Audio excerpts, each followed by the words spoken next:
koks tas Europos čempionato startas, kaip ta kvalifikacija atrodė iš šono?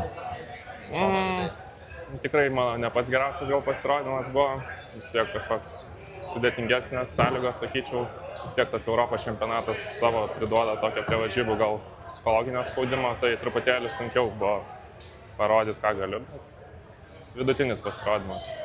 Kaip pačios sąlygos, saulė atrodo kepino visą laiką, jums tiesiai į sektorių. Andrius minėjo, kad ir sektorius dulkėjo, kaip pačiam. Ne, sektorius nesakyčiau, kad labai prastas, oras irgi. Gerai, kad iš pat ryto buvo, tai nebuvo, kad labai karšta. Tikrai teko prie sudėtingesnių sąlygų mėtyti.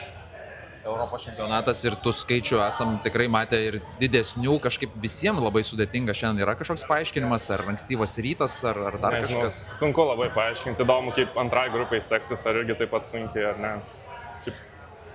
O jau to kužda šiltesnės oro sąlygos, bus saulė aukštyn, temperatūra kils, sunkiau bus mėtyt, kaip galvoji?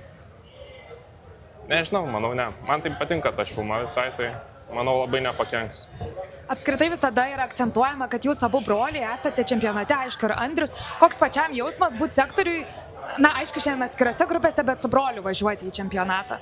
Gal sakyčiau žymiai smagiau, tai ramiau, yra su ko pasikalbėti. Tikrai smagiau negu vienam. Tai kokius paskutinius žodžius dar Mykolui pasakysi prieš jo startą, jeigu dar pamatysi? Tiesiog, kuo toli mes palinkėsiu viskas.